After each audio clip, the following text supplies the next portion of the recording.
여러분 안녕하세요. 블랙입니다. 미국 증시를 대표하는 S&P 500 지수를 보면 언제는 경제 위기가 온다고 난리를 치더니 이번에는 위기가 없다는 이야기를 하면서 우리를 혼란스럽게 만들고 있습니다. 2020년 코로나 경제 위기 때 증시가 폭락하면서 우리를 혼란스럽게 만들었었죠. 하지만 이때 당시 연준은 기준금리를 0%까지 내리고 무제한으로 돈을 뿌리면서 증시를 이렇게 끄집어 올렸죠. 하지만 작년부터 인플레이션 문제가 터지면서 증시는 다시 떨어지고 있습니다. 그렇지만 이번에는 연준에서 딱히 별다른 조치를 하지 않았음에도 불구하고 증시는 크게 오르고 있습니다. 지금은 2020년 코로나 직후 때와 달리 중앙은행이 증시에 딱히 우호적이지 않음에도 불구하고 반등이 나오고 있습니다. 그래서 많은 사람들이 헷갈려하는 것입니다.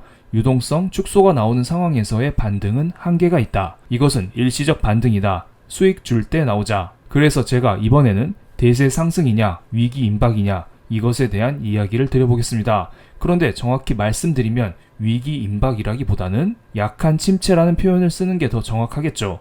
일반적으로 경제 위기는 은행 시스템이 무너지면서 달러 유동성이 부족해질 때 나타나는 현상인데요. 2008년 이후 한국과 미국의 은행 시스템은 매우 굳건해졌기 때문에 은행 자체가 무너질 확률은 매우 낮습니다. 최근에 미국의 대형 은행 23개를 대상으로 연준에서 스트레스 테스트를 진행했는데 경제 위기급으로 시장이 무너져도 은행은 700조 원의 손실을 볼 것으로 전망이 나왔을 뿐 은행 시스템 자체는 굳건히 버틸 수 있다는 결론이 나왔습니다. 물론 우리가 최악으로 가정하는 기후위기나 전쟁이 터지게 되면 경제 위기가 올 수 있겠죠. 그렇지만 이런 가정은 최소화시켰습니다. 이런 이벤트가 터질 것으로 예상이 된다면 그냥 투자 자체를 쉬시거나 최소한의 비용으로만 투자하는 게 좋다고 봅니다. 이번 영상에서는 증시 반등이 나왔었던 코로나 직후의 상황과 현재를 비교해 보겠습니다.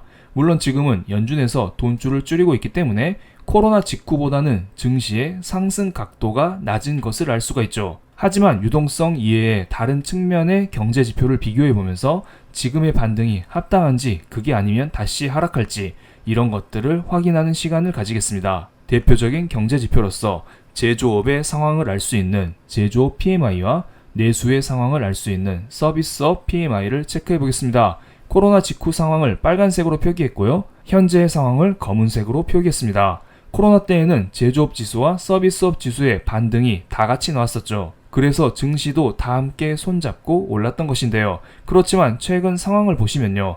제조업은 여전히 위축되고 있습니다. 위축 국면을 나타내는 50 이하에서 움직이고 있습니다. 지속적으로 떨어지는 것을 알 수 있죠. 그렇지만 내수와 관련된 서비스업 지수는 지속적으로 상승하는 것을 알 수 있죠. 그러니까 지금의 증시 반등은 제조업 위축에도 불구하고 코로나 이후 보복 소비와 함께 내수가 살아나는 것으로 설명될 수도 있다고 봅니다. 그렇다면 내수와 연관 있는 사람들의 소비 심리를 알 수 있는 미시간대 소비자 신뢰 지수를 보겠습니다. 그런데 약간 이상합니다. 최근에 2023년 소비자 신뢰 지수는 코로나 직후 때와 비슷한 속도로 반등하고 있습니다. 사람들의 소비 심리가 살아나고 있다는 것입니다. 게다가 맨 오른쪽에 나와 있는 가장 최근 지표를 보면 뚝 솟아 있습니다. 23년 6월달 소비자 신뢰 지수는 64.6으로서 예상치와 전월치를 모두 상회했습니다. 최근에 인플레 문제가 심각하지만 인플레는 어느 정도 피크를 찍었다는 인식이 강하고요. 그리고 여전히 미국의 노동 상황이 강하기 때문에 이러한 소비자 지수의 반등과 증시 반등이 나왔다고 보입니다.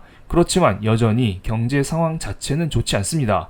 제조업이 완전히 위축되면서 기업들이 전반적으로 힘이 빠지고 있습니다. 그래서 불과 시가총액 상위 7개의 종목이 나스닥 시가총액의 절반 이상을 차지한다는 자료가 나왔습니다. 그만큼 경제가 어려우니 실적을 잘 내는 대형주 중심으로 돈이 쏠린다는 말이 될 수도 있고요. 경제가 어렵기 때문에 실제로 영업이익을 내는 회사들 위주로 주가가 오른다는 것을 알 수가 있습니다. 예를 들어 2017년부터 현재까지 테슬라의 전기차 인도량을 살펴보겠습니다.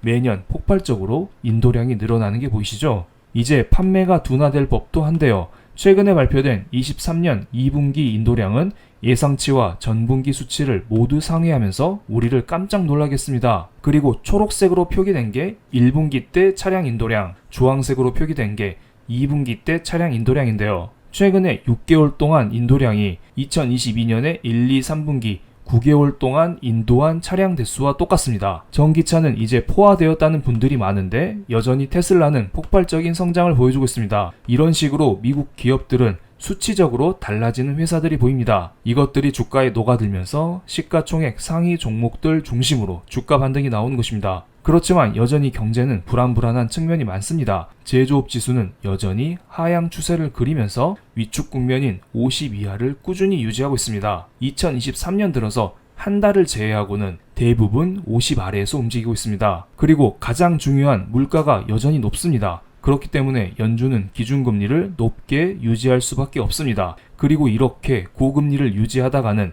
어딘가 한 군데 부러질 수 있을 게 뻔하고요. 물론 연준도 어디 다치기 전에 금리를 그만 올리고 금리를 내리려고 노력할 것입니다. 그렇지만 이게 쉽나요? 이걸 다 알았다면 2008년 서프라임, 2020년 코로나 경제 위기 이런 것들이 오기 전에 다 금리를 미리미리 내리면서 경제 위기를 미리미리 다 막았을 것으로 보입니다. 그런데 이게 쉽지 않죠. 그렇기 때문에 우리는 미래를 딱 정해놓고 그대로 맞출 수는 없는 것입니다. 실제로 파월 연준 의장도 다 틀렸잖아요. 그런데 우리가 어떻게 맞추나요? 우리는 유연한 사고를 가지고 늘 대응을 해야 됩니다. 다만 말씀드리고 싶은 것은 최근 들어 GDP 전망치가 상향 조정되는 등 노랜딩 전망이 강하게 나오고 있기 때문에 당분간은 증시 반등은 이어질 것으로 보입니다. 물론 앞으로 쭉 지속적으로 노랜딩으로 간다는 것은 아닙니다. 2023년 초에도 노랜딩 이야기가 몇 주간 나오다가 갑자기 물가가 오른다면서 금리 인상 이야기가 다시 흘러나왔었거든요. 이번에도 그럴 가능성이 높아요. 다만 지난주에 다시 한번 노랜딩이 나왔기 때문에 이런 기조가 어느 정도 지속될 것으로 보입니다. 이번 주에는 ADP 비농업부문 고용자 수가 발표되고요. 특히 가장 중요한 것은 빨간 박스로 표기된 금요일에 발표되는 6월달 고용 보고서입니다. 이번에도 여전히 강한 고용 수치가 나올 것으로 전망이 되고 있습니다. 실업률도 전월보다 낮아진 3.6%가 전망이 되고 있고요.